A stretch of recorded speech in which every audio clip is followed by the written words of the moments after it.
প্রত্যেক গোত্র থেকে এক একজন যুবকের উপস্থিতিতে আজ রাত্রেই মুহাম্মদকে দুনিয়া থেকে চিরতরে বিদায় করে দেওয়া হবে। তারা যখন এই সিদ্ধান্তে উপনীত হলো, আল্লাহ তাআলা জানায়া দিলেন, ও পয়গম্বর, আজ রাত্রেই আপনার হিজরতের সফর শুরু হবে। নবীজি ঘরের মধ্যে অবস্থান করতেছেন, চারদিক দিয়ে কাফেররা ঘিরে রাখছে। নবীজির ঘর কংক্রিট দিয়ে, ইট সিমেন্ট বালু দিয়ে বানানো ছিল না। নবীজিও জানেন যে তাকে হত্যা করার জন্য তার ঘরের চারদিকে কাফেররা ঘিরে রাখছে সশস্ত্র অবস্থায়। নবীজি হিজরতের প্রস্তুতি নিচ্ছেন। নিজের ঘরে হযরত আলী রাদিয়াল্লাহু তাআলা আনহুকে রেখে নবীজি হিজরতের উদ্দেশ্যে বের হলেন। আল্লাহ তাআলা তাদের চোখের উপরে পর্দা ফালায়া দিল। নবীজি নির্দ্বিধায় বের হয়ে গেলেন। এখন কথা হলো, কেন আলী রাদিয়াল্লাহু তাআলা আনহুকে নিজের বিছানায় রেখে গেলেন?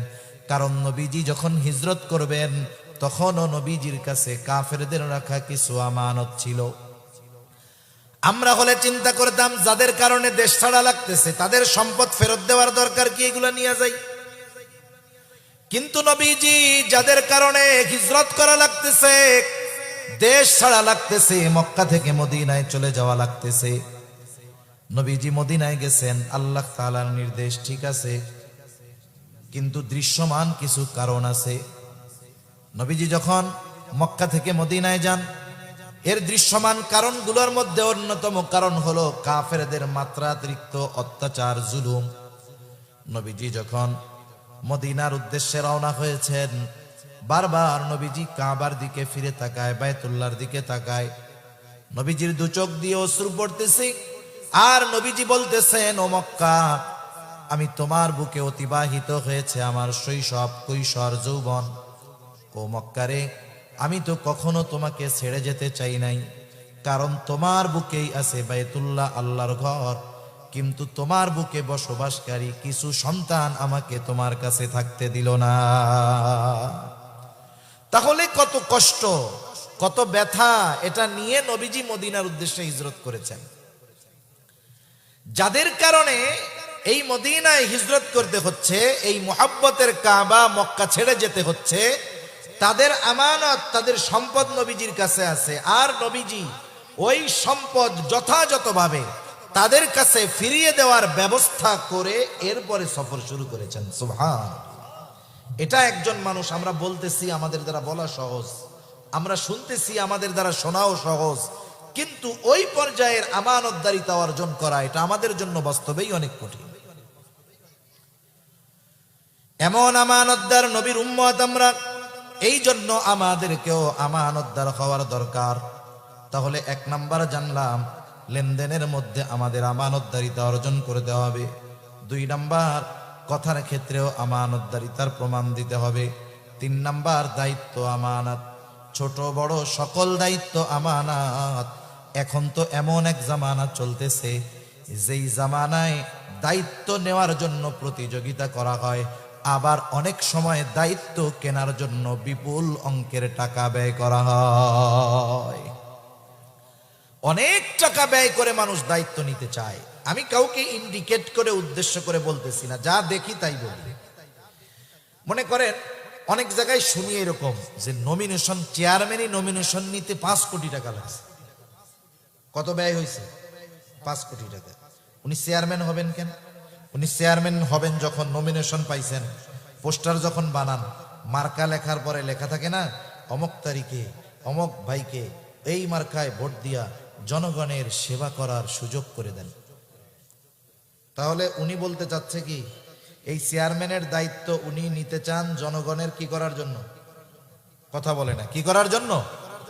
আচ্ছা, যেই লোকটা 5 কোটি টাকা খরচ করে নমিনেশন কিনতে পারে, ওর কি জনগণের সেবা করার জন্য চেয়ারম্যান হওয়া লাগে না? বুঝেন নাই? তার কি চেয়ারম্যান হওয়া লাগবে? তারে তো আল্লাহ অনেক টাকা দিচ্ছে, তাইলে সেবা করে না কেন? বুঝবেন, সে দায়িত্ব কিনেছে। সে দায়িত্ব কি করেছে? দায়িত্ব কিনেছে। অথচ এমন এক জামানা ছিল, মানুষ দায়িত্ব নিত না, বরং দায়িত্বের কথা শুনলে পালায়া যাইত।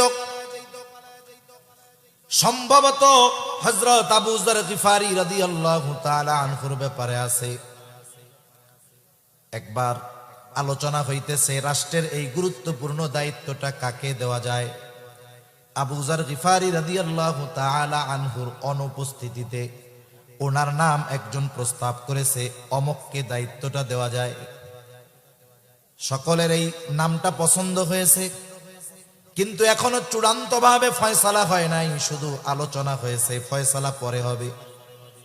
এই মজলিসের মধ্য থেকে একজন গিয়া আবু যার গিফারিকে বলছে, শোনো, রাষ্ট্রের অমক দায়িত্ব তোমাকে দেওয়া হতে পারে, এই ব্যাপারে আলোচনা চলতেছে। এই খবর যখন ওনার কানে গেছে, পেরেশান, টেনশন, যদি দায়িত্ব দিয়ে দেওয়াই হয় তাইলে কি হবে। এই দায়িত্ব দিয়ে দেয় নাকি এই ভয়ে উনি রাতের বেলায় এলাকা ছেড়ে চলে গেছে। আমাদের কলিজার টুকরো ইমাম আজম আবু হানিফা রাহমাতুল্লাহি আলাইহি, নাম শুনছেন না? এই জামানার কিছু, আমাদের এই সময়ের কিছু মানুষ আছে, এরা ইমাম আবু হানিফার সম্পর্কে জানে না, এজন্য ইমাম আবু হানিফার ব্যাপারে বিষোদ্গার করে। ইমাম আবু হানিফা রাহমাতুল্লাহি আলাইহির ব্যক্তিত্ব, খোদাভীরুতা, তাকওয়া, ইলমের ব্যাপারে যদি ন্যূনতম ধারণা থাকতো, তাহলে এই ধরনের মানুষগুলো ওনার মতো ব্যক্তি সম্পর্কে কুরুচিপূর্ণ শব্দ উচ্চারণ করার দুঃসাহস পেত না। এমন একজন ব্যক্তিত্ব ইমাম আবু হানিফা রাহমাতুল্লাহি আলাইহি।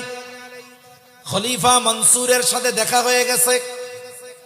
খলিফা মনসুর ইমাম আবু হানিফাকে বলতেছে, ইমাম, প্রধান বিচারকের দায়িত্বটা, আসনটা খালি, আপনি প্রধান বিচারপতির দায়িত্বটা নেন। চিফ জাস্টিস, যার কাছে রাষ্ট্রপ্রধানের নামেও বিচার যাবে, তিনি রাষ্ট্রপ্রধানের ব্যাপারে বিচার করবেন। প্রধান বিচারপতি ইমাম আবু হানিফা রাহমাতুল্লাহি আলাইহি সাথে সাথে এই প্রস্তাবের ব্যাপারে না বইলা দিলেন, আমি পারবো না। খলিফা চিন্তা করতেছে, আমি এত বড় এক পদের প্রস্তাব দিলাম, সরাসরি আমার মুখের উপরে প্রস্তাব ফিরায়া দিল। এটা খলিফার ইগোতে লাগছে, গায়রাতে লাগছে, আত্মমর্যাদায় লাগছে। হাতে চাবুক দিয়ে ইমাম আবু হানিফার গায়ে একটা বাড়ি মেরে দিয়েছে। এইবার খলিফা মনসুর রাজপ্রাসাদে ফিরে গেল। ওখানে খলিফা মনসুরের চাচা বলতেছে, মনসুর, তুমি কাজটা ভালো করো নাই, ইমাম আবু হানিফার গায়ে চাবুক দিয়া বাড়ি মারছো, কাজটা ভালো করো নাই, তার কাছে ক্ষমা চাও। ওই সময় বাড়ি তোমার ছিল রাগে, রাগের সময় মানুষ অনেক কিছু করে ফেলে। অনেক সময় মানুষ রাগের মুহূর্তে এমন কিছু বিষয়ের সিদ্ধান্ত নিয়ে বসে, যেটা তার পরবর্তী হায়াতে, গোটা হায়াতে আফসোসের অন্যতম কারণ হয়ে যায়। অনেক সময় দেখবেন তুচ্ছ বিষয় নিয়ে, একেবারে সামান্য বিষয় নিয়ে স্বামী স্ত্রীর মধ্যে কথাবার্তা হয়, তর্কাতর্কি হয়। এক সময় শয়তান দুইজনরেই এসে উত্তেজিত বানায় দেয়। এইবার বেটা মানুষ, মহিলা কয়, তোমার ঘর না করলে আমার কি হয়েছে, 20 বছর তোমার সংসার করে আমি শেষ, পোলাপান পাইলা শেষ। এইবার বেটারে এসে শয়তান কয়, দেখছস তুই কামাই কইরা খাওয়াস, তোর মুখের উপরে কথা, এমন বউ দরকার কি, তোর শক্তি সামর্থ্য আছে, আরো 3টা করতে পারবি, সেটা দে। একবারে রাগ ঢাক নাই, 14 গোষ্ঠী ধরে কয় দিয়া দিলাম, আছে না নাই? এখন দিয়া যখন দিছে, শয়তানের এক মিশন তো শেষ, শয়তান এবার চলে যায়। আর মানুষগুলো খারাপ আছে, মানুষগুলো যখন ঝগড়া লাগে, এই ঝগড়ার শেষ পর্যন্ত দেখার জন্য অপেক্ষা করে। আপনারা বল খেলা দেখেন না, দেখছেন তো, এগুলো আমরাও তো দেখছি। এক সময় বল খেলা যখন হয়, তখন বল তো একটা, বল যেদিক যায় নজর সবার সেদিক থাকে, সবাই রেডি। যখন প্লেয়ার মেরে দিছে বল, গোলরক্ষক আর ধরতে পারে নাই, তখন যেই দল গোল মেরে দিছে সেই দলের দর্শক কি করে, লাফাইয়া উঠে 5 হাত উপরে, গোল কয়ে লাফ মারে, মারে কি মারে না। এতক্ষণ কিন্তু সব চুপ, নিস্তব্ধ, নীরব, শুধু দেখতেছে কি হয়। যখন স্বামী স্ত্রীর ঝগড়া চলে, ওই রকম দর্শক চারদিক দিয়ে দেখে যে গোল কোন সময় হবে। যখন চাচা বলে দিয়া দিলাম তোর 14 গোষ্ঠী ধরে সবগুলা, এইবার সকলে লাফায় ওঠে, আরে চাচা করলেন কি, আরে চাচা করলেন কি। কেন? এর আগে মহিলারা মহিলাটাকে দূরে নিয়ে যাইতে পারলো না, পুরুষরা মিলে পুরুষটাকে দূরে নিয়ে যাইতে পারলো না, মাথার মধ্যে পানি ঢেলে দিতে পারলো না। তখন দেখা যাইতো দুজন যখন দুজনের সামনে না থাকতো, রাগটা কমতো, হয়তো এই ধরনের কঠিন সিদ্ধান্তে তারা যেত না। এখন যখন তালাক দেওয়া হয়ে গেছে, শয়তান চলে গেছে, এবার এইসব মোহাব্বত ঢুকায় দেয়। হুজুরের কাছে গিয়া বলে, হুজুর কাজ ছাড়া কি করছো? কয় 14 গোষ্ঠী ধইরা দিয়া দিছি। কেন দিছো? বলে হুজুর রাগ হইয়া দিছি। কেউ খুশিতে এই কাজ করে না, রাগ হয়েই করে। এই জন্য গোটা জীবনের একটা মূল নীতি আমরা শিখে রাখবো, রাগ অবস্থায় অন্য কিছু যত কিছু করা হয় হোক, কিন্তু রাগান্বিত অবস্থায় কখনো চূড়ান্ত সিদ্ধান্ত নিব না। আপনার রাগ আসছে, মাত্রাতিরিক্ত রাগ, একটা কিছু ভেঙে ফেললেন, ভিন্ন কথা, কিন্তু আপনি চূড়ান্ত সিদ্ধান্ত নিবেন ঠান্ডা মাথায়। আপনি যদি রাগান্বিত অবস্থায় সিদ্ধান্ত নিয়ে নেন, সেটা কার্যকর হবে এবং পরবর্তীতে আজীবন পস্তানোর একটা কারণ হবে, ঠিক কিনা? এখন বাড়ি তো মারছে, ওই সময় রাগ ছিল, এখন তো রাগ নাই, মাফ চাইতে গেলে তো লজ্জা লাগবে। চিন্তা করেছে তার বিশ্বস্ত সহচরকে পাঠায় দিবে, পাঠায় দিছে ইমাম আবু হানিফার কাছে। বলতেছে ইমাম আবু হানিফাকে গিয়ে বলবা খলিফা তার আচরণের কারণে লজ্জিত, ক্ষমা চেয়েছে, মাফ করে দেন। সাথে সাথে 1 থলে স্বর্ণ মুদ্রা দিয়া বলে, শোনো ইমাম আবু হানিফাকে এটা আমার পক্ষ থেকে হাদিয়া দিয়া দিবা, আর এটাও বলবা এই হাদিয়া যদি আপনি গ্রহণ করেন তাহলে খলিফা নিশ্চিত হবে যে আপনি তাকে ক্ষমা করে দিয়েছে। লোকটা চলে গেছে ইমাম আবু হানিফার কাছে।